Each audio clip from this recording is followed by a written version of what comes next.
El sol de la tarde, un disco de fuego anaranjado que se hundía perezosamente tras los rascacielos de la metrópoli.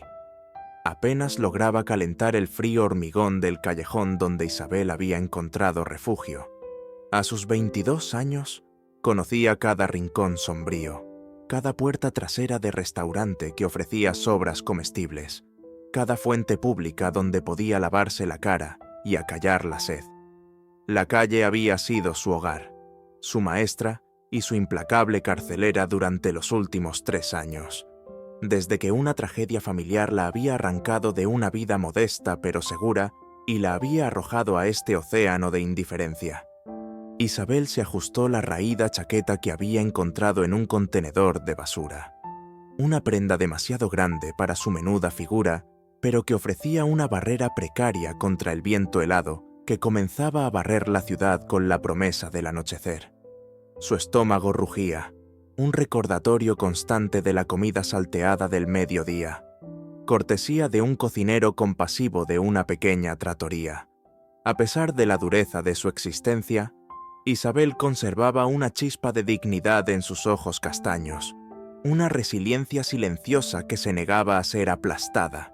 Su cabello oscuro, aunque descuidado, enmarcaba un rostro con rasgos finos que ni la suciedad ni la fatiga lograban ocultar del todo. Esa tarde, su búsqueda de cartones para reforzar su improvisado lecho la había llevado a un distrito financiero usualmente bullicioso, pero ahora extrañamente tranquilo al finalizar la jornada laboral. Mientras revisaba con discreción los contenedores detrás de un imponente edificio de oficinas de cristal y acero, escuchó un sonido que la puso en alerta, un gemido ahogado, seguido de un golpe sordo. Con la cautela de un animal del bosque, se asomó por la esquina del callejón, en la acera de la avenida adyacente. Una calle elegante, pero en ese momento casi desierta. Vio a un hombre mayor desplomado junto a la puerta de un coche de lujo con chofer. Este último aparentemente ausente o dentro del vehículo. El hombre, vestido con un traje impecable que gritaba riqueza y poder. Se llevaba una mano al pecho, su rostro contorsionado por el dolor, su respiración agitada y superficial. El corazón de Isabel dio un vuelco. Olvidó su propia hambre, su propio frío. Algo en la desesperación de aquella figura solitaria y sufriente resonó con la compasión innata que, a pesar de todo, aún albergaba. Mientras tanto, don Armando de la Vega, presidente y fundador del colosal Grupo de la Vega, sentía que el mundo se desvanecía a su alrededor. El dolor en su pecho era como una garra de hierro, apretándole el corazón, irradiándose hacia su brazo izquierdo. Intentó llamar a su chofer, Miguel, que había entrado un momento a la farmacia cercana a comprarle unas pastillas para la acidez, pero su voz no fue más que un susurro ahogado. Sabía lo que estaba sucediendo. Un ataque al corazón. A sus 75 años, a pesar de su férrea constitución y su mente aún lúcida, su cuerpo finalmente le estaba pasando factura por décadas de estrés implacable y noches en vela construyendo su imperio. Maldijo su propia imprudencia. Debería haber esperado a Miguel dentro del coche. Debería haber escuchado las advertencias de su médico sobre tomarse las cosas con más calma. Pero la calma nunca había sido parte de su naturaleza. Y ahora, en una calle solitaria, la muerte parecía haber venido a cobrar su deuda. Justo cuando sentía que la oscuridad lo envolvía, una sombra se inclinó sobre él. A través de una neblina de dolor, vio un rostro joven, unos ojos castaños llenos de una extraña mezcla de preocupación y determinación. Una muchacha, delgada, con ropas gastadas, pero con una presencia que irradiaba una calma inesperada. Isabel se arrodilló junto a don Armando. Su mente trabajaba a toda velocidad. Recordó un curso de primeros auxilios que había tomado brevemente en la escuela secundaria, antes de que su vida se desmoronara. Reconoció los síntomas. «Señor, ¿me oye?», preguntó con voz clara pero suave. «Creo que está sufriendo un ataque al corazón. No se mueva. Intentaré ayudarlo. Don Armando apenas pudo asentir, el dolor robándole el aliento. Isabel miró a su alrededor. No había nadie cerca. Tenía que actuar rápido. Con sorprendente delicadeza, aflojó la corbata de seda de don Armando y el cuello de su camisa. Le ayudó a recostarse en una posición más cómoda, con la cabeza ligeramente elevada, usando su propia chaqueta raída como almohada improvisada. ¿Lleva alguna medicación consigo, nitroglicerina?, preguntó Isabel, recordando las instrucciones del curso. Don Armando, con un enorme esfuerzo, logró señalar el bolsillo interior de su chaqueta. Isabel buscó con cuidado y encontró un pequeño frasco de pastillas. Siguiendo las instrucciones que él apenas pudo susurrar, le colocó una pastilla debajo de la lengua. Mientras la pastilla hacía efecto, aliviando ligeramente la presión en el pecho de don Armando, Isabel sacó el teléfono móvil que él había dejado caer. Sus manos temblaban ligeramente, pero sus dedos se movieron con rapidez. Marcó el número de emergencias. «Servicio de emergencias. ¿Cuál es su situación?», respondió una voz impersonal al otro lado de la línea. «Hay un hombre sufriendo un ataque al corazón», dijo Isabel, su voz sorprendentemente firme.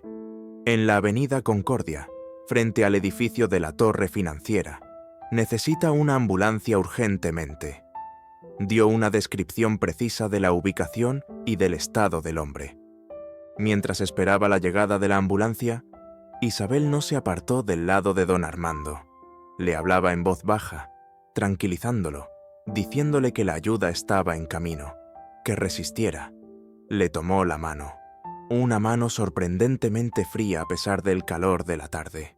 Él la apretó débilmente, sus ojos, aunque nublados por el dolor, expresando una gratitud silenciosa. En esos momentos, no eran un magnate multimillonario y una joven sin hogar. Eran simplemente dos seres humanos unidos por la fragilidad de la vida, uno luchando por aferrarse a ella, la otra luchando por preservarla. Isabel recordó haber leído en alguna parte que masticar una aspirina podía ayudar durante un ataque al corazón. «¿Tiene alguna aspirina?», preguntó. Don Armando negó débilmente con la cabeza. Justo entonces, Miguel, el chofer, regresó de la farmacia, su rostro congestionándose de horror al ver a su jefe en el suelo. «Don Armando, Dios mío, ¿qué ha pasado?». «Ha sufrido un ataque al corazón», explicó Isabel rápidamente. «Ya he llamado a una ambulancia. ¿Tiene usted aspirina?». Miguel, presa del pánico pero reaccionando a la calma autoritaria de Isabel, rebuscó en la guantera del coche y encontró un pequeño bote. Isabel tomó una pastilla y, con cuidado, se la dio a don Armando para que la masticara lentamente. Pocos minutos después, el ulular de las sirenas se hizo audible. Acercándose rápidamente, la ambulancia llegó y los paramédicos se hicieron cargo de la situación con eficiencia profesional. Mientras preparaban a don Armando para trasladarlo al hospital, uno de los paramédicos se dirigió a Isabel. «Hiciste un buen trabajo, muchacha», dijo, impresionado por las medidas que había tomado. «Probablemente le salvaste la vida. ¿Eres familiar?». Isabel negó con la cabeza. «No, solo pasaba por aquí». Vio cómo subían a don Armando a la ambulancia. Antes de que cerraran las puertas, sus miradas se cruzaron por última vez, en los ojos del anciano, a pesar del dolor y la debilidad. Isabel vio una promesa silenciosa, una pregunta sin respuesta. Cuando la ambulancia partió a toda velocidad, llevándose consigo al hombre cuya vida había pendido de un hilo en sus manos, Isabel sintió una extraña mezcla de alivio y vacío. El drama había terminado tan rápido como había comenzado. Se dio cuenta de que todavía sostenía el teléfono móvil de don Armando. Lo dejó con cuidado sobre el asiento del lujoso coche, donde Miguel, ahora más calmado pero aún visiblemente afectado, La observaba con una mezcla de gratitud y curiosidad. «Gracias, señorita», dijo Miguel. «No sé cómo pagarle lo que ha hecho por don Armando». Intentó sacar su cartera. «No es necesario», respondió Isabel, retrocediendo un paso. No quería recompensa. Había actuado por instinto, por compasión. Era lo que cualquiera debería haber hecho, aunque sabía que no siempre era así en el mundo cruel que conocía.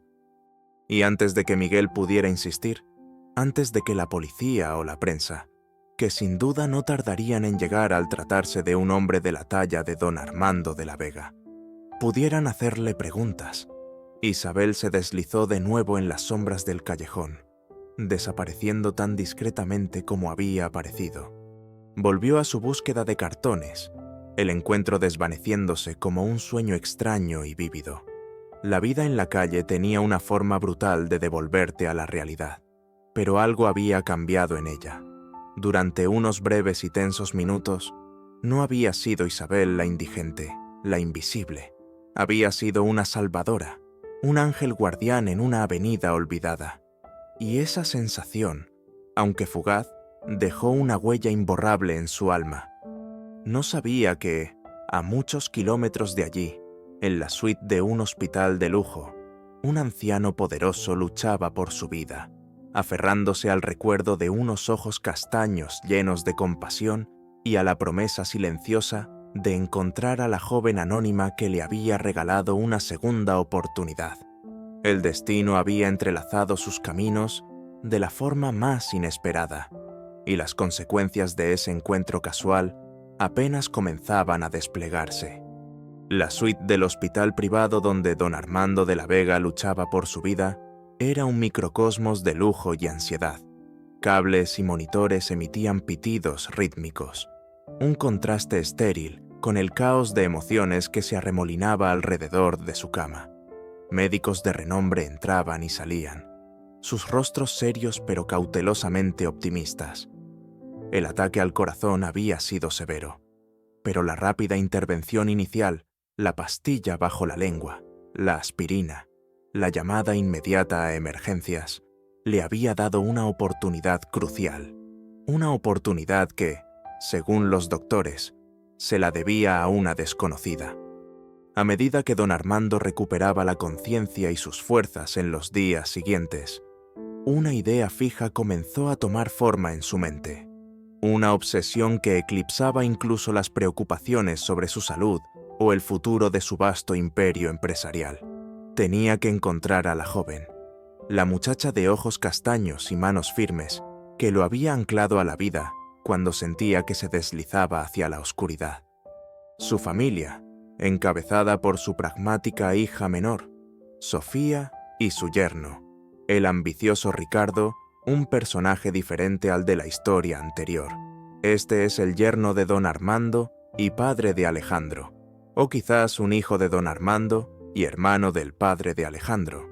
El outline menciona tía Beatriz y Alejandro como nieto, así que Ricardo podría ser el padre de Alejandro, o un tío diferente. Intentaba restarle importancia al asunto. «Padre, fue una suerte que alguien estuviera allí», decía Sofía con una sonrisa forzada, mientras le arreglaba las almohadas, «pero seguramente ya habrá seguido su camino. Era solo una transeúnte. Deberías concentrarte en recuperarte».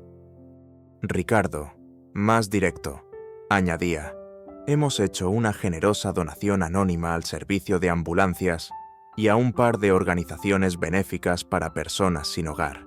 Como agradecimiento general, no es necesario buscar a una persona específica que probablemente solo querrá sacar provecho de la situación».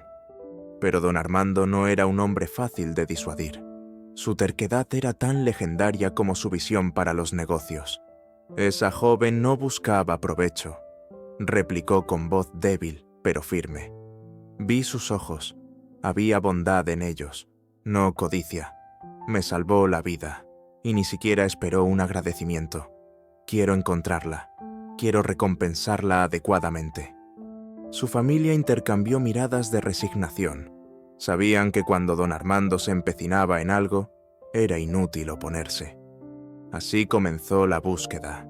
Don Armando movilizó a su equipo de seguridad personal, hombres acostumbrados a rastrear información financiera o secretos corporativos, ahora dedicados a la tarea inusual de encontrar a una heroína anónima en una ciudad de millones. La única pista era la descripción que Miguel, el chófer, había podido ofrecer: una joven delgada, de cabello oscuro, vestida con ropas gastadas, que había actuado con una calma y una eficiencia sorprendentes. Y, por supuesto, la zona donde había ocurrido el incidente, la avenida Concordia, cerca de la torre financiera. Mientras la búsqueda se ponía en marcha, la atención de la familia de la Vega también se centraba en otro miembro, Alejandro de la Vega, el nieto mayor de don Armando, su heredero designado. Alejandro, de 28 años, era la personificación del encanto y la despreocupación. Atractivo, inteligente cuando se lo proponía, y con una fortuna que le permitía satisfacer cada uno de sus caprichos. Pasaba más tiempo en las páginas de las revistas de sociedad y en los clubes nocturnos de moda que en las oficinas del Grupo de la Vega. Cuando se enteró del ataque al corazón de su abuelo, Alejandro hizo una aparición fugaz en el hospital, mostrando la cantidad justa de preocupación filial antes de excusarse para atender un asunto urgente, que probablemente involucraba a una modelo de pasarela o a un nuevo deportivo de importación. Don Armando observó a su nieto con una mezcla de afecto y profunda decepción. Veía en Alejandro un potencial desperdiciado, una inteligencia aguda, ahogada en la superficialidad y la falta de propósito. «Ese muchacho necesita sentar la cabeza», murmuró don Armando a su fiel asistente personal, un hombre mayor y discreto llamado Ernesto. Después de que Alejandro se marchara, necesita una mujer a su lado que lo ancle, que le enseñe el valor del trabajo duro y la integridad, no una de esas cazafortunas con las que suele rodearse. Ernesto asintió en silencio, conociendo de sobra las preocupaciones de su jefe. Los días se convirtieron en semanas. Don Armando se recuperaba lentamente, pero su determinación por encontrar a la joven no disminuía. Sus investigadores peinaban la zona, entrevistando a comerciantes, revisando grabaciones de cámaras de seguridad de los edificios cercanos, ofreciendo discretas recompensas por información. Pero Isabel, acostumbrada a moverse por la ciudad como una sombra, había desaparecido sin dejar rastro. Finalmente, una pista surgió de la fuente más inesperada. Un pequeño puesto de periódicos cerca de la avenida Concordia tenía una cámara de seguridad de baja calidad que apuntaba oblicuamente hacia la acera. Después de horas de tediosa revisión, los investigadores encontraron una imagen borrosa pero reconocible, una joven con una chaqueta demasiado grande, ayudando a un hombre mayor a recostarse, justo antes de la llegada de la ambulancia. La hora y la descripción coincidían. Con esa imagen como única guía, intensificaron la búsqueda en los barrios más pobres, en los refugios para personas sin hogar, en los comedores de caridad. Fue un trabajo arduo y a menudo desalentador. Isabel, mientras tanto, había vuelto a su rutina, el recuerdo del incidente desvaneciéndose como un sueño febril. A veces, se preguntaba qué habría sido del anciano elegante al que había ayudado.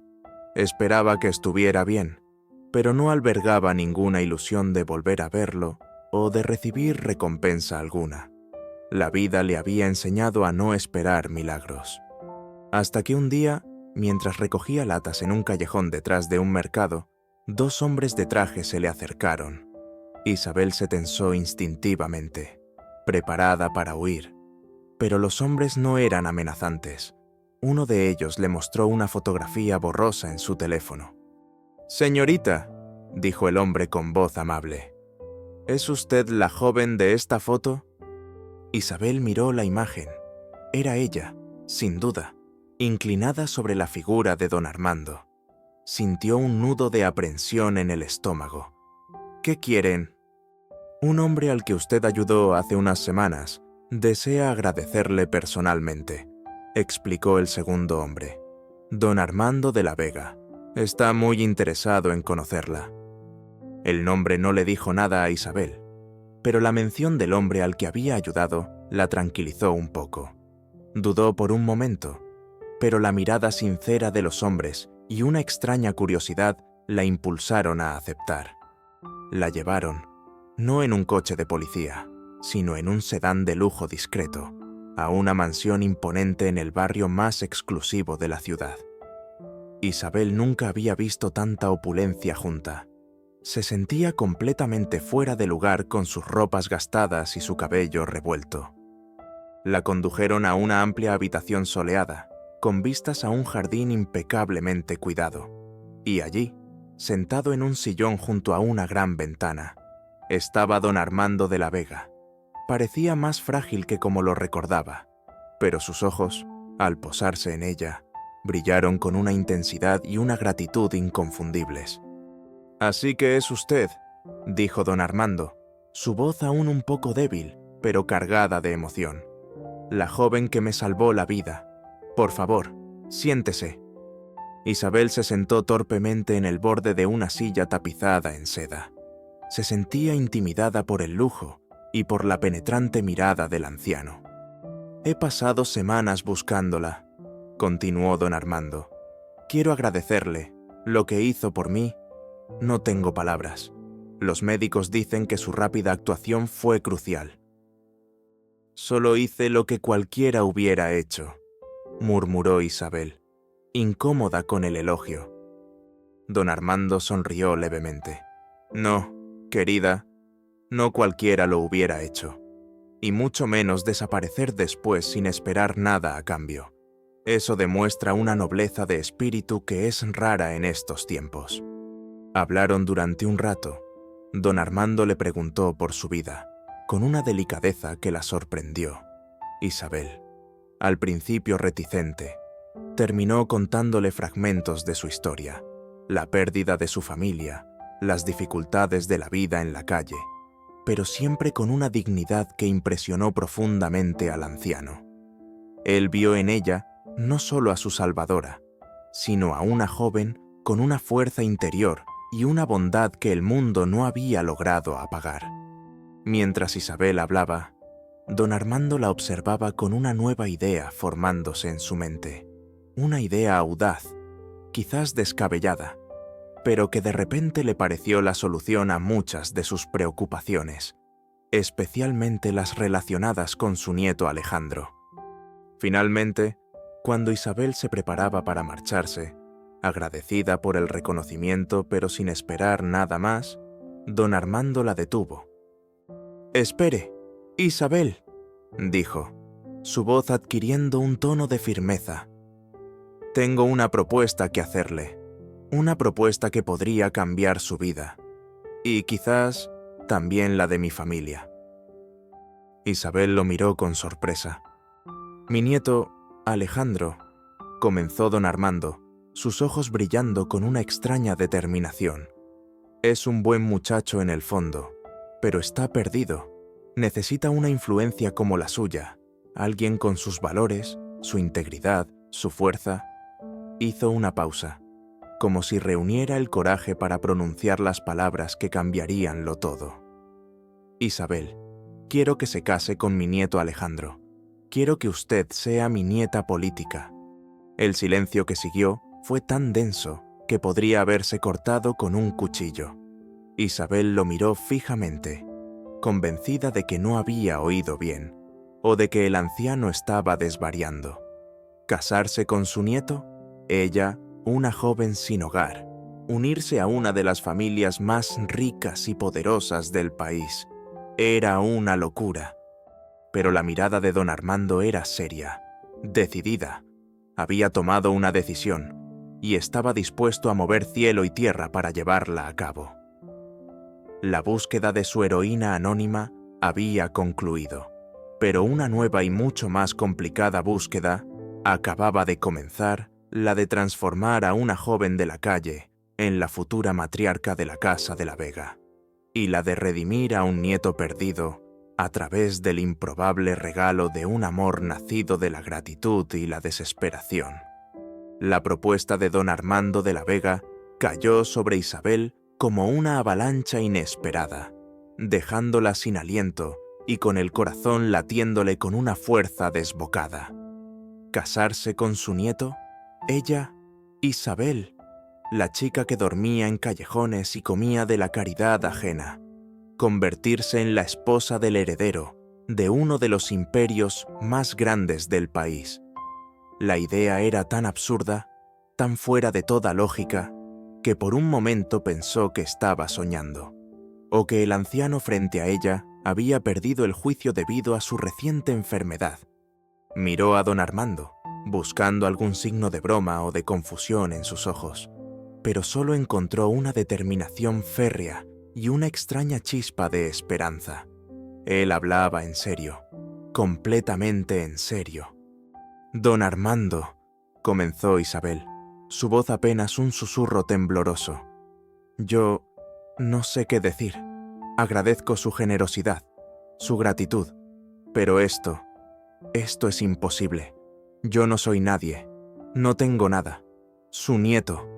Él pertenece a un mundo completamente diferente al mío». «Precisamente, querida», replicó don Armando con una leve sonrisa. «Alejandro necesita a alguien como tú, alguien con los pies en la tierra, alguien que conozca el valor real de las cosas, no el precio que marca una etiqueta, alguien que le recuerde que hay más en la vida que fiestas, coches de lujo y conquistas superficiales». Hizo una pausa, su mirada suavizándose. «Vi tu alma aquel día, Isabel. Vi tu fuerza, tu compasión desinteresada. Eso es más valioso que cualquier dote o apellido ilustre». Isabel se sentía abrumada. Las palabras del anciano eran amables, pero la perspectiva de ser arrojada a un mundo de riqueza y poder, un mundo que solo había atisbado desde la distancia más lejana, la aterrorizaba. Pero su familia, su nieto, ellos nunca me aceptarían. Sería una fuente constante de problemas, de vergüenza para ustedes. «Mi familia aprenderá a aceptarte», afirmó don Armando con una convicción que no admitía réplica. «Y en cuanto a Alejandro, bueno, digamos que necesita un buen sacudón. Y tú, querida, podrías ser exactamente lo que el destino le ha recetado». La noticia de la descabellada idea del abuelo, como la llamó Alejandro, no tardó en llegar a sus oídos. Don Armando, fiel a su estilo directo, lo convocó a su estudio esa misma tarde. Alejandro llegó con su habitual aire de despreocupación elegante, esperando quizás una reprimenda por alguna fiesta demasiado ruidosa o por su última escapada a Mónaco. Lo que escuchó lo dejó lívido. «¡Casarme!», exclamó Alejandro, su voz subiendo varias octavas, la incredulidad luchando con la indignación. «¿Casarme con quién? Abuelo, ¿con alguna princesa olvidada que has desenterrado? ¿O es una alianza estratégica con los multimillonarios de Oriente?» «Con la joven que me salvó la vida, Alejandro», respondió don Armando con calma, observando la reacción de su nieto con atención. «Una muchacha llamada Isabel. Es una joven extraordinaria, con un carácter de oro». Alejandro soltó una carcajada, una risa amarga y llena de desdén. «¿La que te salvó la vida? ¿Te refieres a esa indigente? La que tus hombres encontraron hurgando en la basura. Esa es la joven extraordinaria con la que pretendes que yo, Alejandro de la Vega, me case. Esto tiene que ser una broma». «Abuelo, ¿o es que el ataque al corazón te afectó el cerebro?». La expresión de don Armando se endureció. «Cuida tus palabras, Alejandro. Esa indigente, como tú la llamas con tanto desprecio, posee más nobleza en su dedo meñique que todas las debutantes vacías con las que sueles perder el tiempo. Y no es una broma, es mi decisión, y como cabeza de esta familia y presidente de este consorcio, mi decisión se respeta». La confrontación fue titánica. Alejandro argumentó: suplicó, amenazó veladamente con el escándalo, con la ruina de su propia reputación si se veía obligado a un matrimonio tan absurdo. Don Armando se mantuvo inflexible, su determinación granítica. Le recordó a Alejandro sus deberes como heredero, la necesidad de sentar cabeza, de encontrar una compañera que aportara valores reales a la familia, no solo un apellido o una cuenta bancaria abultada. No te estoy pidiendo que la ames de inmediato, Alejandro, dijo finalmente don Armando, su voz un poco más suave, pero no menos firme. Te estoy pidiendo que la conozcas, que le des una oportunidad, que veas más allá de las apariencias, y te estoy dando una orden. Te casarás con Isabel, o puedes renunciar a tu herencia y a tu posición en el grupo de la Vega. La elección es tuya. Alejandro salió del estudio furioso, sintiéndose atrapado y humillado. La idea de casarse con una mujer de la calle era impensable, una afrenta a todo lo que él representaba. Su orgullo estaba herido, su libertad amenazada. ¿Cómo se atrevía su abuelo a imponerle algo así? La noticia corrió como la pólvora por la mansión de la Vega, y luego, inevitablemente, por los círculos de la alta sociedad. La reacción fue una mezcla de incredulidad, horror y un regocijo mal disimulado por parte de los enemigos de la familia. Beatriz de la Vega, la tía de Alejandro, hermana del difunto padre de este, fue una de las más vocales en su oposición. Beatriz era una mujer elegante y distinguida, pero también una snob consumada, obsesionada con el linaje, las apariencias y el qué dirán. La idea de emparentar con una cualquiera de la calle la llenaba de una repulsión visceral. «Esto es un desastre, Armando», exclamó Beatriz, enfrentándose a su cuñado o hermano, dependiendo de la estructura familiar exacta. «Pero don Armando es el patriarca. Esa mujerzuela destruirá nuestro apellido. Seremos el hazmerreír de toda la sociedad. ¿Has perdido completamente la razón?» «La única razón que he perdido, Beatriz», replicó don Armando con frialdad, «es la paciencia con vuestra superficialidad y vuestros prejuicios. Isabel es una buena mujer, y será una buena esposa para Alejandro, le guste a él o no. Y a ti tampoco te vendría mal aprender un poco de humildad». Otros miembros de la familia, primos lejanos, sobrinos ambiciosos, también expresaron su desaprobación, aunque de formas más sutiles, temiendo la ira del patriarca. Todos veían en Isabel una amenaza, una intrusa que podría alterar el delicado equilibrio de poder y riqueza dentro del clan. Isabel, mientras tanto, había regresado a su precaria existencia en la calle, intentando procesar la increíble propuesta de don Armando. Parte de ella, la parte más pragmática y desesperada, sentía la tentación de una vida de seguridad, de no tener que preocuparse nunca más por dónde dormiría o qué comería. Pero la otra parte, la más orgullosa y sensata, sabía que ese mundo no era para ella, que sería como un pájaro enjaulado, un pez fuera del agua. Se sentía como una pieza de un juego extraño, un peón en los planes de un anciano poderoso. Unos días después, Ernesto, el asistente de don Armando, la encontró de nuevo. Esta vez, el mensaje era más una súplica que una orden.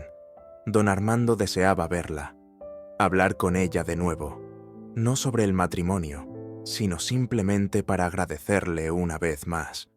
Isabel, a regañadientes, accedió. Quizás si hablaba con él, si le explicaba con calma por qué su idea era imposible, él entraría en razón. Pero don Armando era un estratega consumado. En esta segunda reunión, no mencionó el matrimonio directamente. En lugar de eso, le habló de su soledad, de sus preocupaciones por Alejandro, de su deseo de ver a su nieto feliz y asentado antes de morir. Apeló a la compasión de Isabel, a su bondad innata.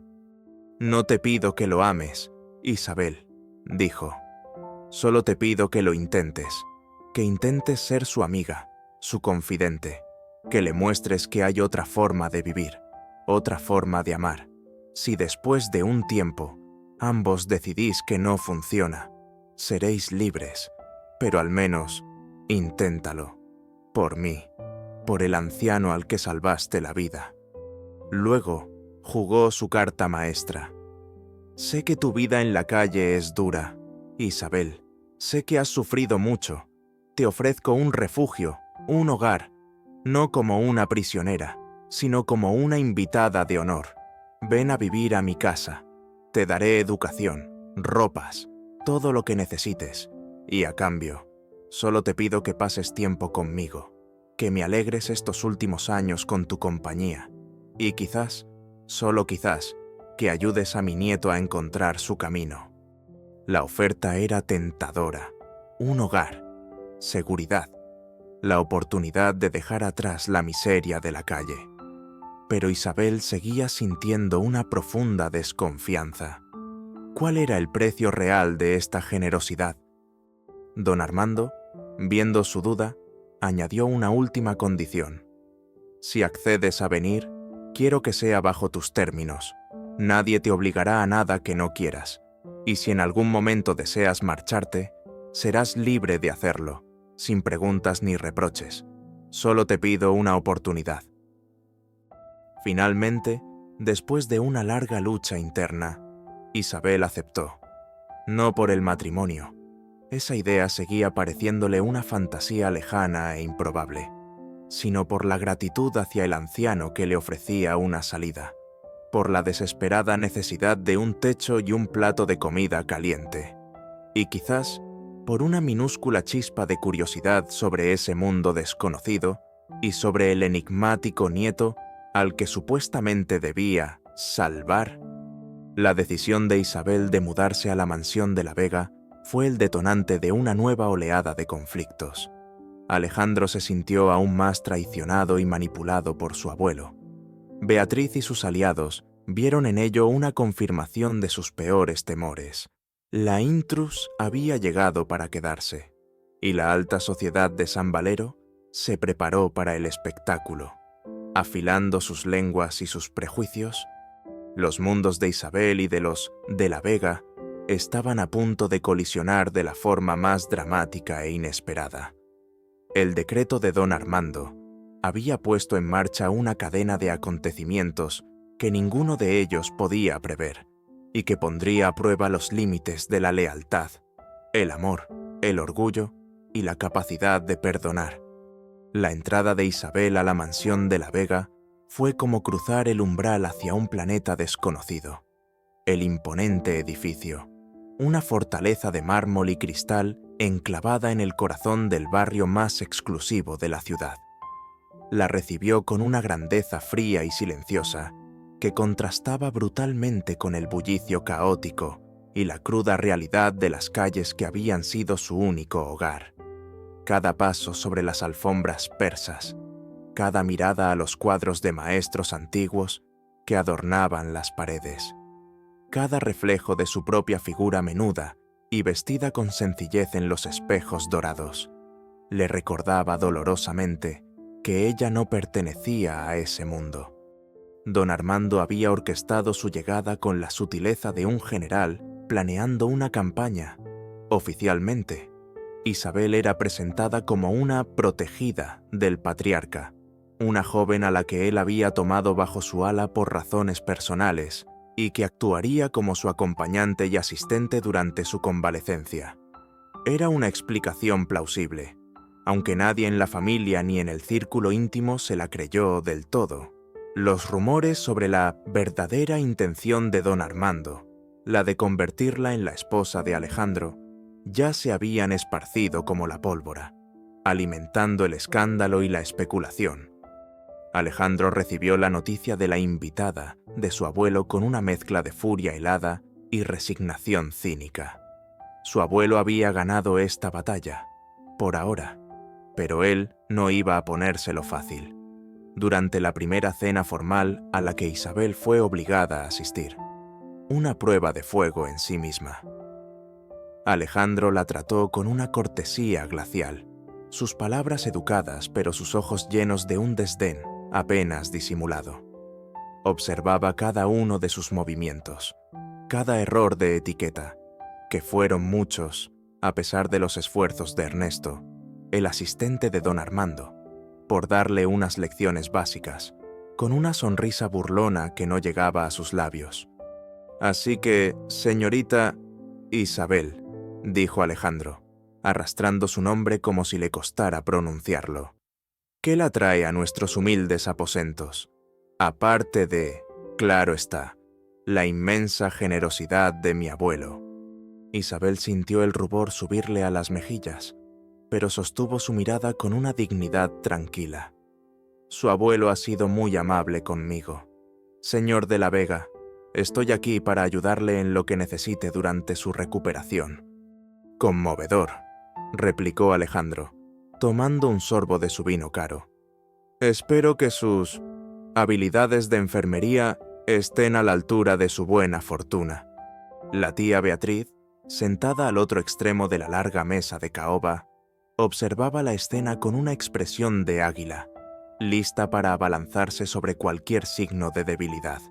Vestida con un elegante traje de diseñador y adornada con joyas que valían más de lo que Isabel podría ganar en 1000 vidas. Beatriz no se molestó en ocultar su desaprobación. «Espero, Armando», dijo Beatriz, dirigiendo una mirada gélida a Isabel, «que esta protegida tuya entienda las responsabilidades y el comportamiento que se esperan en una casa como la nuestra. La reputación de la familia de la Vega es algo que debemos preservar a toda costa». Isabel se encogió bajo el peso de esas palabras, sintiéndose como un insecto bajo un microscopio. El lujo que la rodeaba, la cristalería fina, la platería reluciente, los sirvientes uniformados que se movían con silenciosa eficiencia, era abrumador. Cada bocado de la exquisita comida le sabía a ceniza en la boca. Echaba de menos la simplicidad de un trozo de pan duro compartido en la soledad de su callejón. Los días siguientes fueron una sucesión de pruebas y humillaciones sutiles. Beatriz y sus aliadas, entre ellas la elegante y calculadora Victoria Montenegro, quien se había autoproclamado la prometida no oficial de Alejandro y veía en Isabel una amenaza ridícula pero molesta. Se dedicaron a hacerle la vida imposible. Comentarios mordaces sobre su ropa, su forma de hablar, sus modales, invitaciones a eventos sociales para los que Isabel no estaba en absoluto preparada, solo para disfrutar de su incomodidad y sus errores. Le asignaron tareas serviles, disfrazadas de ayuda a don Armando. Tareas que el numeroso personal de la mansión podría haber realizado con los ojos cerrados. Pero Isabel, aunque herida y a menudo al borde de las lágrimas en la soledad de la lujosa habitación de invitados que le habían asignado, una habitación más grande que cualquier lugar donde hubiera vivido antes, se negó a doblegarse. Había sobrevivido a 3 años en la calle, podía sobrevivir a las arpías de la alta sociedad. Afrontaba cada día con una tranquila determinación, aprendiendo rápidamente, observando, adaptándose. Su inteligencia natural y su resiliencia, forjadas en la adversidad, comenzaron a brillar a través de su apariencia humilde. Respondía a las pullas con una sencillez que a menudo desarmaba a sus atormentadoras. Ayudaba al personal de servicio con una amabilidad genuina que le granjeó su simpatía y lealtad silenciosa. Y lo más importante, pasaba horas con don Armando, escuchando sus historias sobre la fundación del Grupo de la Vega, leyéndole los periódicos o simplemente ofreciéndole una compañía tranquila y sin pretensiones. El anciano encontraba en ella un bálsamo para su soledad y una frescura que había desaparecido hacía mucho tiempo de su entorno familiar. Alejandro, a pesar de su cinismo inicial, no pudo evitar observar estos acontecimientos con una creciente intriga. Esperaba que Isabel se derrumbara, que huyera ante la primera señal de hostilidad, pero ella resistía, con una dignidad silenciosa que comenzaba a ganarse su a regañadientes respeto. Veía la crueldad de su tía Beatriz y la superficialidad de Victoria bajo una nueva luz, y por primera vez comenzó a cuestionar sus propios prejuicios. Un día, encontró a Isabel en la biblioteca de la mansión, una sala imponente llena de volúmenes encuadernados en cuero. Ella no estaba admirando los libros como objetos de lujo, sino que estaba absorta en la lectura de un tratado de economía básica, frunciendo el ceño con concentración. ¿Interesada en las finanzas, Isabel?, preguntó Alejandro, con un tono que intentaba ser burlón, pero que no logró ocultar del todo su curiosidad. Isabel levantó la vista, sorprendida. Intento entender un poco el mundo de su abuelo, señor de la Vega. Es complicado.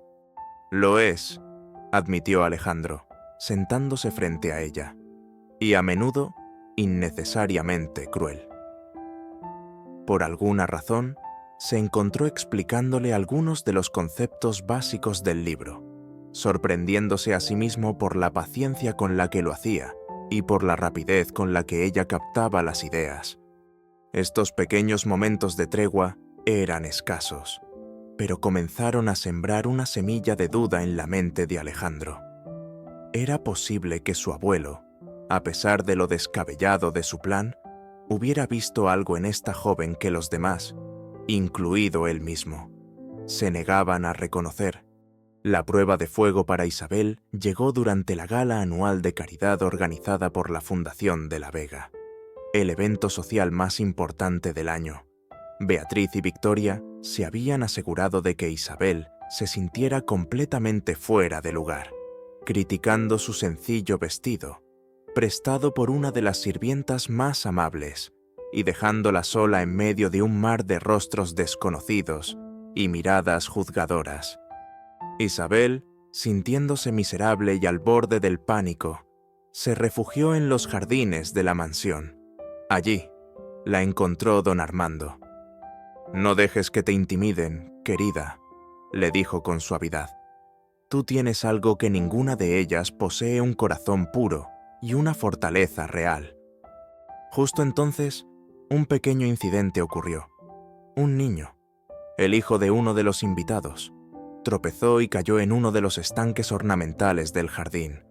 Hubo gritos, confusión, pero nadie parecía saber qué hacer. Antes de que nadie pudiera reaccionar, Isabel, sin pensarlo dos veces, se lanzó al agua fría y rescató al niño, que tosía y lloraba, pero estaba ileso. Lo envolvió en su propia chaqueta, tranquilizándolo con palabras suaves, mientras los padres agradecidos y avergonzados se acercaban.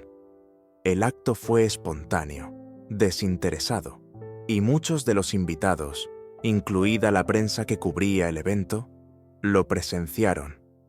Alejandro, que había observado toda la escena desde la distancia, sintió una punzada de admiración que no pudo reprimir. En un mundo donde la mayoría de la gente solo pensaba en sí misma, esta joven de la calle había demostrado un coraje y una compasión que eran raros. Más tarde esa noche, cuando la mayoría de los invitados se habían ido, Alejandro encontró a Isabel tiritando de frío en un rincón de la cocina, donde una de las cocineras le había dado una taza de té caliente. «Eso fue valiente lo que hiciste», dijo Alejandro, su voz desprovista de su habitual sarcasmo.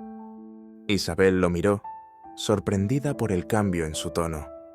«Solo hice lo que cualquiera hubiera hecho». «No», replicó Alejandro, sentándose a su lado. «No cualquiera, la mayoría de la gente aquí». Hizo un gesto hacia los restos de la fiesta. Se habría preocupado más por sus vestidos de diseñador o por no despeinarse. Hizo una pausa.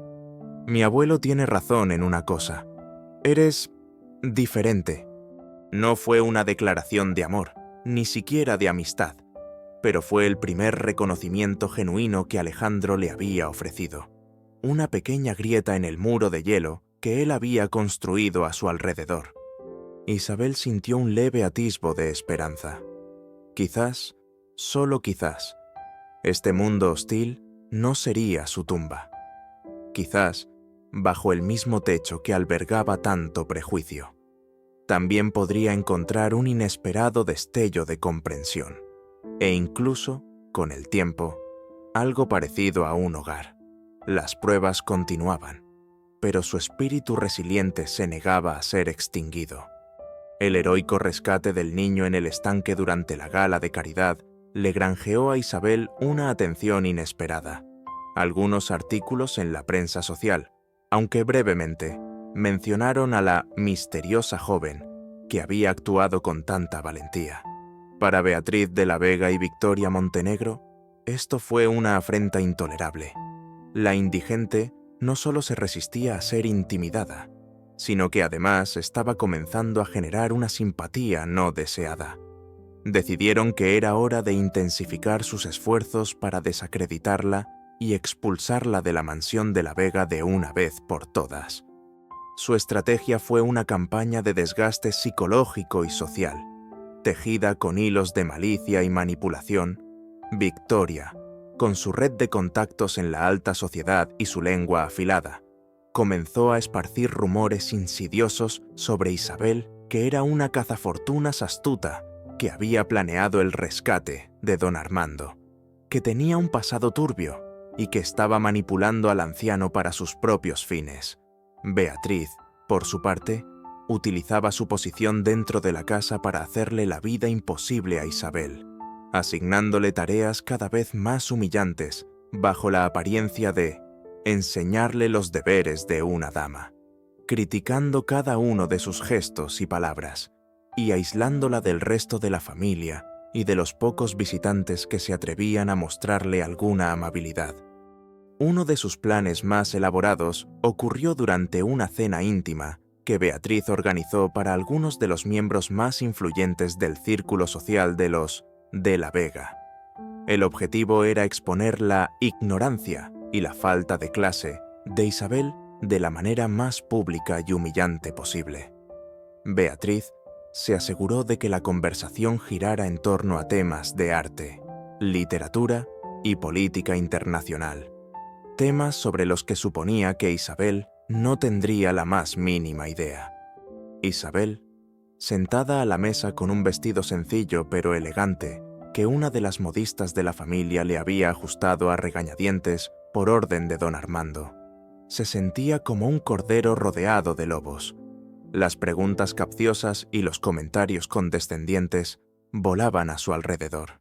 Victoria Montenegro, en particular, parecía disfrutar de su incomodidad, lanzándole sonrisas falsas mientras hacía preguntas diseñadas para ridiculizarla.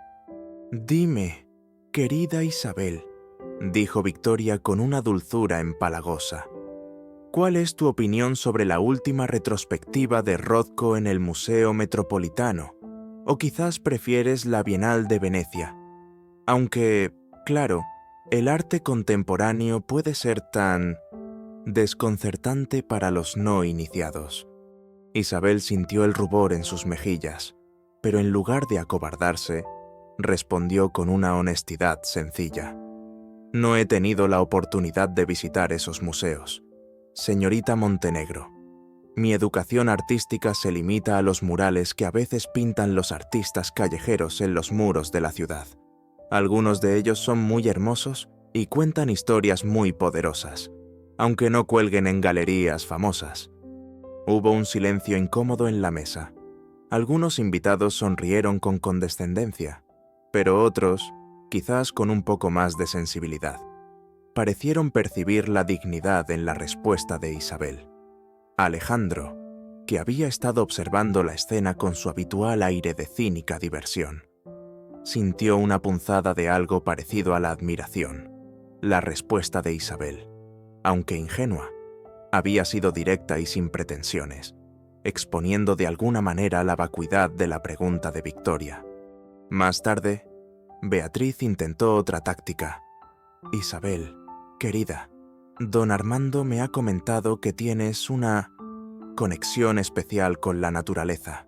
Quizás podrías iluminarnos sobre las últimas tendencias en horticultura sostenible. Es un tema que nos preocupa mucho a las damas de la alta sociedad. Ya sabes, la huella de carbono de nuestros jardines de rosas. Isabel, esta vez, sonrió levemente. La naturaleza era su terreno. No sé mucho sobre tendencias, señora de la Vega, respondió, pero sé que las plantas crecen mejor cuando se las trata con respeto, cuando se entiende su lenguaje y se les da lo que necesitan, no lo que nosotros creemos que necesitan. A veces, las flores más bellas son las que crecen silvestres, sin necesidad de fertilizantes caros ni de podas constantes.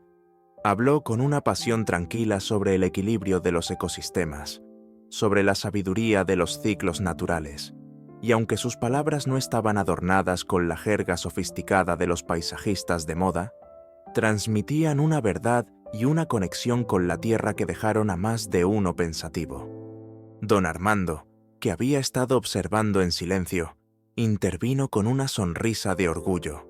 «Ven, Beatriz, a veces la sabiduría más profunda no se encuentra en los libros ni en los salones elegantes, sino en la simple observación del mundo que nos rodea». A pesar de estos pequeños triunfos morales, la presión sobre Isabel era constante. Las humillaciones, los desprecios velados, la sensación de no pertenecer, comenzaban a hacer mella en su espíritu. A veces, en la soledad de su habitación, se preguntaba si valía la pena seguir luchando, si no sería mejor regresar a la dura pero honesta libertad de la calle. Alejandro, aunque seguía manteniendo una distancia irónica, ya no podía ignorar la injusticia de la situación. Comenzó a observar a Isabel con más atención, no como el objeto del capricho de su abuelo, sino como una persona. Veía su resiliencia, su inteligencia natural, su inquebrantable bondad a pesar de las provocaciones.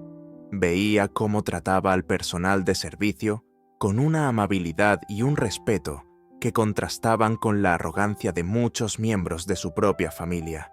Veía su genuina preocupación por don Armando, la forma en que sus ojos se iluminaban cuando hablaba con el anciano, una conexión que iba más allá de cualquier interés material. Un día, Alejandro presenció una escena que lo conmovió profundamente. Encontró a Isabel en la cocina, compartiendo su propio almuerzo con una de las jóvenes sirvientas que había sido reprendida injustamente por Beatriz y estaba llorando en un rincón. Isabel no le ofrecía palabras de consuelo vacías, sino una compañía silenciosa y un gesto de solidaridad que valía más que cualquier discurso. En ese momento, Alejandro vio en Isabel no a una intrusa, sino a una mujer con una nobleza de espíritu que avergonzaba la supuesta alcurnia de muchos de los que la rodeaban. Poco a poco, comenzó a intervenir, de forma sutil al principio, un comentario casual para desviar una pregunta malintencionada de Victoria, una defensa indirecta de Isabel cuando Beatriz la criticaba injustamente. Incluso comenzó a buscar su compañía, no por obligación, sino por una creciente curiosidad y un respeto que no se atrevía a admitir del todo. Descubrieron que tenían más en común de lo que pensaban. Ambos se sentían, a su manera, prisioneros de mundos que no habían elegido del todo. Alejandro, de las expectativas de su apellido y la superficialidad de su entorno. Isabel, de la pobreza y la invisibilidad de la calle. Encontraron un terreno común en su anhelo de autenticidad y en su desdén por la hipocresía. Una tarde, mientras paseaban por los extensos jardines de la mansión, un paseo que Alejandro había propuesto con la excusa de mostrarle los terrenos, Isabel se detuvo junto a un pequeño huerto descuidado en un rincón olvidado de la propiedad. «Este lugar podría ser hermoso», dijo Isabel, más para sí misma que para él.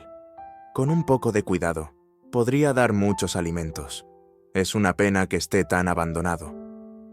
Alejandro la miró. «A nadie en esta casa le interesa ensuciarse las manos con la tierra, Isabel. Para eso tenemos jardineros». «Pero no es lo mismo», replicó ella. «Hay una satisfacción especial en cultivar tus propios alimentos. en ver crecer la vida gracias a tu esfuerzo. Es algo que el dinero no puede comprar. Sus palabras, sencillas pero profundas, tocaron una fibra sensible en Alejandro. Él, que lo tenía todo, se dio cuenta de que quizás le faltaba lo más esencial, un propósito real, una conexión genuina con la vida. Quizás tengas razón, admitió Alejandro, sorprendiéndose a sí mismo. ¿Te gustaría intentar recuperarlo? El huerto, quiero decir. Isabel lo miró, y por primera vez, vio en sus ojos no la burla ni la indiferencia, sino un atisbo de algo parecido al interés genuino, quizás incluso a la admiración. Una pequeña sonrisa iluminó su rostro. Me encantaría. Alejandro. No fue una declaración de amor, ni el fin de sus problemas. Beatriz y Victoria seguían acechando, y el abismo entre sus mundos seguía siendo inmenso. Pero en ese pequeño huerto olvidado, entre la promesa de semillas y tierra fértil, algo nuevo comenzaba a brotar entre ellos. Un destello de nobleza en la oscuridad dorada de la mansión de la Vega. Una frágil planta de comprensión y respeto mutuo que, con el cuidado adecuado, podría algún día florecer en algo mucho más profundo. Alejandro comenzaba a ver que la indigente que su abuelo había traído a casa poseía una riqueza interior que eclipsaba cualquier fortuna material. Y esa revelación, aunque incipiente, tenía el poder de cambiarlo todo. Los días dedicados al pequeño huerto olvidado se convirtieron en un oasis de tranquilidad para Isabel y, sorprendentemente, también para Alejandro. Lejos de las miradas críticas de Beatriz y de la venenosa dulzura de Victoria Montenegro, encontraban un espacio donde podían ser simplemente ellos mismos. Alejandro, al principio con torpeza y una buena dosis de escepticismo, comenzó a ayudar a Isabel, siguiendo sus instrucciones para remover la tierra, plantar las semillas y regar los brotes incipientes. Descubrió una satisfacción inesperada en el trabajo físico, en el contacto con la tierra, una sensación de logro tangible que contrastaba con las abstractas victorias y derrotas del mundo empresarial. Isabel, por su parte, se sentía en su elemento. El huerto era un pedazo de su antiguo mundo, un lugar donde podía aplicar sus conocimientos y su amor por la naturaleza. Ver las semillas germinar y las plantas crecer bajo su cuidado le infundía una sensación de propósito y alegría que había extrañado profundamente. Y la presencia de Alejandro, su disposición a aprender, su genuina curiosidad, comenzaba a derribar las barreras que ella misma había levantado a su alrededor. Estos momentos de calma compartida, sin embargo, eran solo el preludio de una nueva tormenta. La crisis que se cernía sobre la familia de la Vega no tardó en manifestarse, y lo hizo de una forma que nadie había previsto. No fue un ataque directo de un rival empresarial, ni una nueva maquinación de Beatriz o Victoria. Fue algo mucho más personal y devastador. La salud de don Armando sufrió una recaída grave. El anciano patriarca, que parecía estar recuperándose satisfactoriamente de su ataque al corazón, comenzó a mostrar signos alarmantes de deterioro. Se volvió apático, confundido, y su fuerza física disminuyó rápidamente. Los médicos, desconcertados, no lograban identificar una causa clara. Las pruebas no revelaban un nuevo infarto ni ninguna otra complicación obvia. Sin embargo, era evidente que don Armando se estaba apagando. La noticia sumió a la mansión de la Vega en una atmósfera de angustia y tensión. Beatriz, aunque secretamente complacida por la perspectiva de un mayor control sobre la herencia, si don Armando fallecía antes de formalizar cualquier disparate relacionado con Isabel, fingía una preocupación desmesurada. Alejandro, a pesar de sus diferencias con su abuelo, sintió un profundo dolor y una punzada de culpa. Se dio cuenta de cuánto valoraba, a pesar de todo, la presencia del anciano, su guía, su testaruda fe en él. Isabel fue quizás la más afectada. Había llegado a querer sinceramente a don Armando, a ver en él una figura paterna, un protector. La idea de perderlo la llenaba de una tristeza abrumadora. Pasaba horas a su lado, leyéndole, hablándole en voz baja, intentando infundirle algo de su propia vitalidad. Fue durante una de estas vigilias que Isabel notó algo extraño. Don Armando, en sus momentos de lucidez, se quejaba de un sabor amargo persistente en la boca y de una sed insaciable, síntomas que los médicos habían atribuido a su medicación. Pero Isabel, con su conocimiento instintivo de las hierbas y sus efectos, sintió una alarma. Recordó haber leído en uno de los viejos libros de herbolaria de su abuela sobre ciertas plantas que, administradas en pequeñas dosis a lo largo del tiempo, podían causar un debilitamiento progresivo, confusión mental y síntomas que imitaban un deterioro natural por enfermedad o vejez. Plantas que eran difíciles de detectar en los análisis convencionales. Una sospecha terrible comenzó a formarse en su mente. Era posible que alguien estuviera envenenando lentamente a don Armando. La idea era monstruosa, pero en ese nido de ambiciones y resentimientos que era la mansión de la Vega, nada parecía del todo imposible. Compartió sus temores con Alejandro, quien al principio se mostró escéptico. Envenenamiento. Parecía sacado de una novela barata, pero la seriedad en los ojos de Isabel, su conocimiento genuino sobre plantas y sus efectos, y la falta de un diagnóstico claro por parte de los médicos, lo hicieron dudar.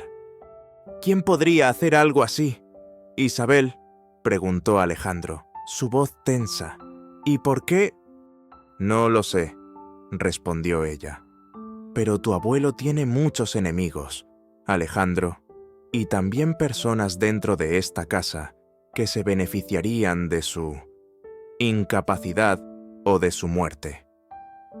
La sospecha recayó inevitablemente sobre Beatriz y, por extensión, sobre Victoria, quien siempre parecía estar al tanto de los movimientos de la tía de Alejandro. Ambas tenían motivos y, potencialmente, la crueldad necesaria, pero no tenían pruebas. Decidieron actuar con cautela. Isabel, con la ayuda de una de las jóvenes sirvientas que confiaba en ella, comenzó a vigilar discretamente la comida y las bebidas que se le servían a don Armando. Alejandro, por su parte, utilizó sus contactos para solicitar, de forma extraoficial y confidencial, un análisis toxicológico más exhaustivo de las muestras de sangre de su abuelo a un laboratorio independiente, fuera del alcance de las posibles influencias de su familia. Mientras esperaban los resultados, la condición de don Armando empeoró. Estaba cada vez más débil y los momentos de lucidez eran escasos. Beatriz comenzó a presionar para que se le declarara legalmente incapacitado y se nombrara un tutor para sus bienes, sugiriendo, por supuesto, que ella o alguien de su confianza sería la persona más adecuada. Fue durante una tensa reunión familiar, convocada por Beatriz, para discutir este asunto que Isabel demostró su valía de una manera inesperada. Mientras los abogados y los médicos debatían sobre la capacidad mental de don Armando, y Beatriz y Victoria intercambiaban miradas de suficiencia. Isabel, que había estado observando en silencio, pidió la palabra. Con el debido respeto, comenzó, su voz clara y firme a pesar de los nervios. Creo que están pasando por alto algo fundamental.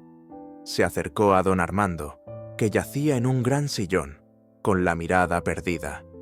Tomó su mano y comenzó a hablarle.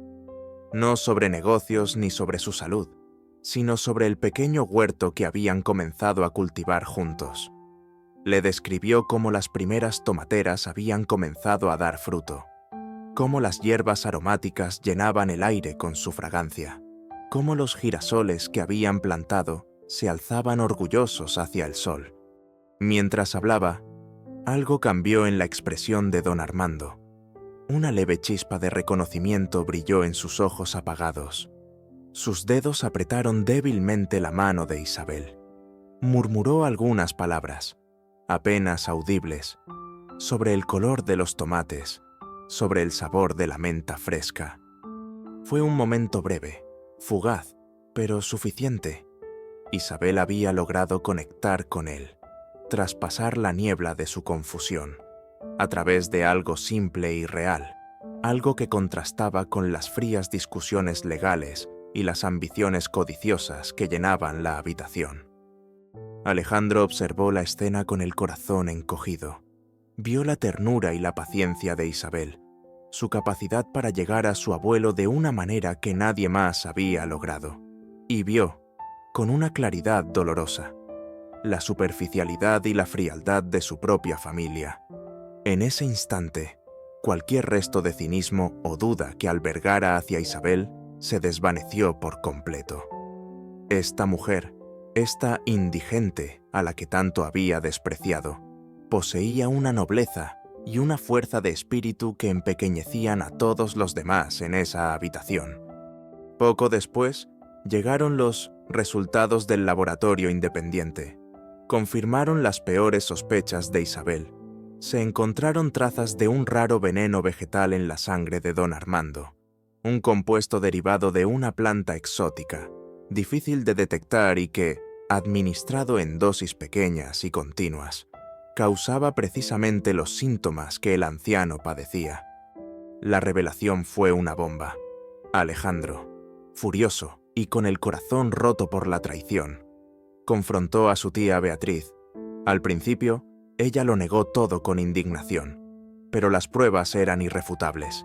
Se descubrió que había estado recibiendo misteriosos paquetes de un herbolario extranjero y que había sido ella quien personalmente preparaba ciertos tés medicinales para don Armando.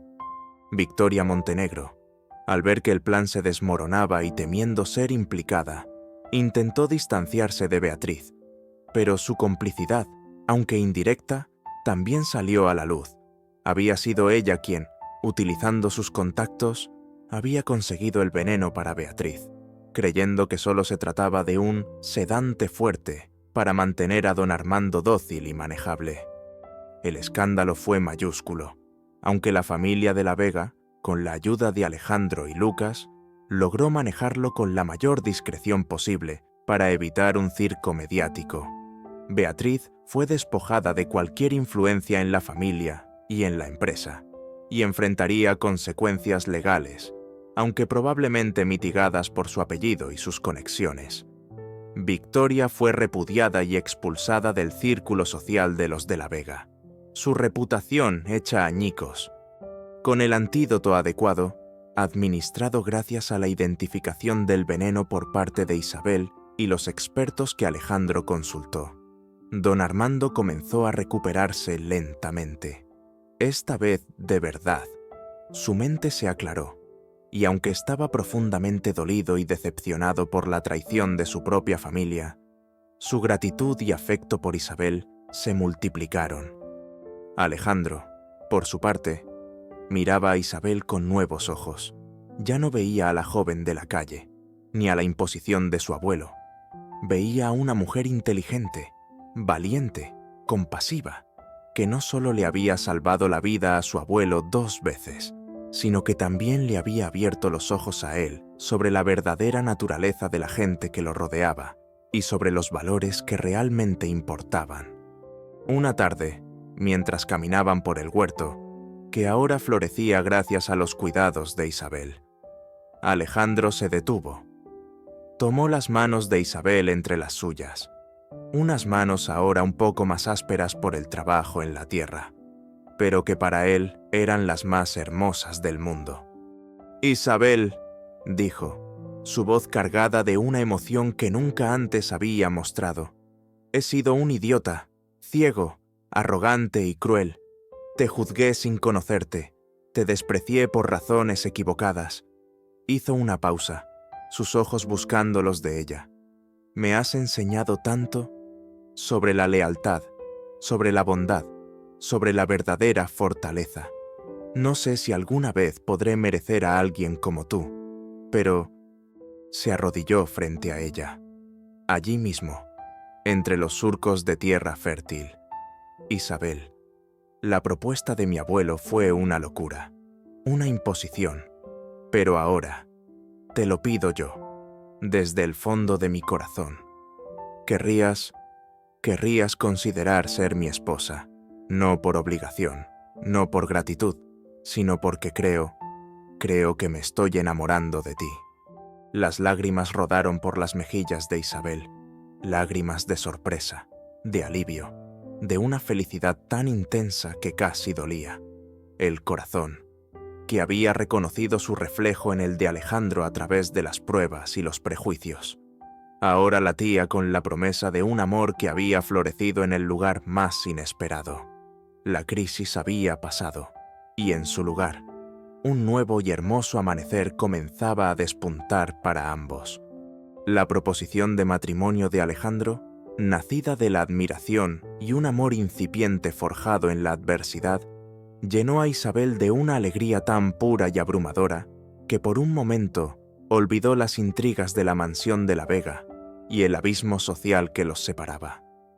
En sus ojos vio la sinceridad que tanto había anhelado, la promesa de un futuro donde no sería juzgada por su origen, sino valorada por quien era. Con lágrimas de felicidad y un corazón rebosante, aceptó. La caída de Beatriz de la Vega y Victoria Montenegro fue tan rápida como estrepitosa. Las pruebas del intento de envenenamiento de don Armando, sumadas a la exposición de sus anteriores maquinaciones para desacreditar a Isabel, no dejaron lugar a dudas. Alejandro, ahora firmemente del lado de Isabel y con el pleno respaldo de un don Armando, recuperado y más lúcido que nunca, se aseguró de que ambas enfrentaran las consecuencias de sus actos. Beatriz fue despojada de gran parte de su influencia en la familia y en la sociedad, su reputación manchada irreparablemente. Se retiró a una de las propiedades menos prominentes de la familia en el campo, sumida en la amargura y el ostracismo. Victoria Montenegro, cuya ambición la había llevado a aliarse con Beatriz, vio como todas las puertas de la alta sociedad se cerraban ante ella. Su nombre se convirtió en sinónimo de escándalo y traición. Con las sombras de sus principales antagonistas disipadas, el camino hacia la boda de Alejandro e Isabel quedó despejado, aunque no exento de desafíos. La noticia de su compromiso, oficial, esta vez basado en el amor mutuo y no en un decreto del patriarca, todavía causó revuelo en los círculos elitistas. Sin embargo, la historia de Isabel, la joven sin hogar que había salvado al magnate y luego había desenmascarado una conspiración familiar, comenzaba a adquirir tintes de leyenda romántica, alimentada discretamente por los artículos que ahora sí se atrevían a publicar algunos periodistas. Intrigados por la fuerza de carácter de la muchacha, don Armando estaba exultante. Veía en la unión de su nieto con Isabel no solo la realización de su testarudo deseo, sino la salvación del alma de Alejandro y la infusión de una nueva y muy necesaria vitalidad en el linaje de la Vega. Insistió en una boda por todo lo alto, una celebración que no solo uniría a la pareja, sino que también enviaría un mensaje claro a la sociedad: Isabel era y sería una de la Vega por derecho propio.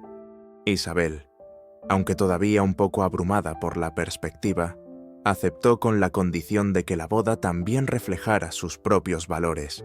No quería una ostentación vacía, sino una celebración que tuviera significado. Alejandro, cada día más enamorado de su sencillez y su sabiduría, la apoyó en cada decisión. La boda fue un evento memorable, una mezcla de la opulencia tradicional de los de la Vega y la autenticidad refrescante de Isabel. Se celebró en los vastos jardines de la mansión, que Isabel había ayudado a transformar, incorporando flores silvestres y plantas nativas junto a las rosas y orquídeas exóticas. Isabel lució un vestido elegante, pero sin pretensiones, diseñado por un joven talento emergente al que ella misma había descubierto. Su única joya era un delicado collar de pequeñas perlas, un regalo de don Armando, que simbolizaba, según él, las lágrimas de gratitud que había derramado el día que ella le salvó la vida. Alejandro, a su lado, la miraba con una adoración que no dejaba lugar a dudas sobre la profundidad de sus sentimientos. Había dejado atrás al joven cínico y superficial. En sus ojos brillaba el amor, el respeto y la admiración por la mujer que le había enseñado el verdadero significado de la riqueza. La ceremonia fue emotiva. Don Armando, con la voz quebrada por la emoción, entregó a Isabel en el altar, no como una posesión, sino como un tesoro confiado al cuidado de su nieto. Los votos que intercambiaron Alejandro e Isabel fueron escritos por ellos mismos, palabras sencillas pero cargadas de un amor profundo y de la promesa de enfrentar juntos cualquier desafío. Entre los invitados había rostros de la alta sociedad que aún miraban con curiosidad o velado desdén, pero también había miembros del personal de la mansión, amigos de la pequeña comunidad de la calle que Isabel no había olvidado, e incluso el cocinero de la trattoria que le había ofrecido comida en sus días más oscuros. Era un reflejo de los dos mundos que ahora se unían. Tras la boda, Isabel no intentó transformarse en una socialité más. No le interesaban las fiestas frívolas ni las compras compulsivas. Con el apoyo total de Alejandro y la bendición de don Armando, encontró su propio camino para ejercer su nuevo papel. Su primera iniciativa fue crear la Fundación Semilla de Esperanza, dedicada a ayudar a las personas sin hogar y a ofrecer oportunidades de educación y empleo a jóvenes en situación de vulnerabilidad. Isabel volcó su energía y su compasión en la fundación. Su experiencia personal le daba una comprensión única de las necesidades y los desafíos que enfrentaban aquellos a quienes intentaba ayudar. No era una simple benefactora distante, se involucraba personalmente, visitando los refugios, escuchando las historias, ofreciendo no solo ayuda material, sino también aliento y esperanza. Alejandro la apoyaba en cada paso. Orgulloso de su esposa y aprendiendo de su dedicación, descubrió que participar en las actividades de la fundación le proporcionaba una satisfacción mucho más profunda que cerrar cualquier trato millonario. Juntos, comenzaron a redefinir el legado de la Vega, añadiendo una dimensión de responsabilidad social y humanidad que había estado ausente durante mucho tiempo. La familia de la Vega, o al menos la mayoría de sus miembros, gradualmente comenzó a aceptar y respetar a Isabel. Su bondad genuina, su inteligencia natural y la evidente felicidad que había traído a Alejandro eran difíciles de ignorar. Incluso algunos de los parientes más escépticos tuvieron que admitir que la chica de la calle poseía una gracia y una fortaleza que muchas damas de alta cuna envidiarían. Los años pasaron. Don Armando vivió lo suficiente para ver nacer a sus primeros bisnietos, hijos de Alejandro e Isabel, niños que crecerían conociendo el valor del trabajo, la compasión y el respeto por todos los seres humanos, sin importar su origen. El anciano patriarca falleció en paz, sabiendo que el futuro de su familia y de su empresa estaba en buenas manos. Unas manos que no solo eran hábiles para los negocios, sino también para sembrar esperanza. Isabel y Alejandro nunca olvidaron de dónde venían. La mansión de la Vega se convirtió en un hogar lleno de calidez y risas, pero también en un centro de operaciones para sus actividades filantrópicas. El pequeño huerto que habían comenzado juntos siguió floreciendo, un recordatorio constante de sus humildes comienzos y del amor que había echado raíces en la tierra fértil de la adversidad.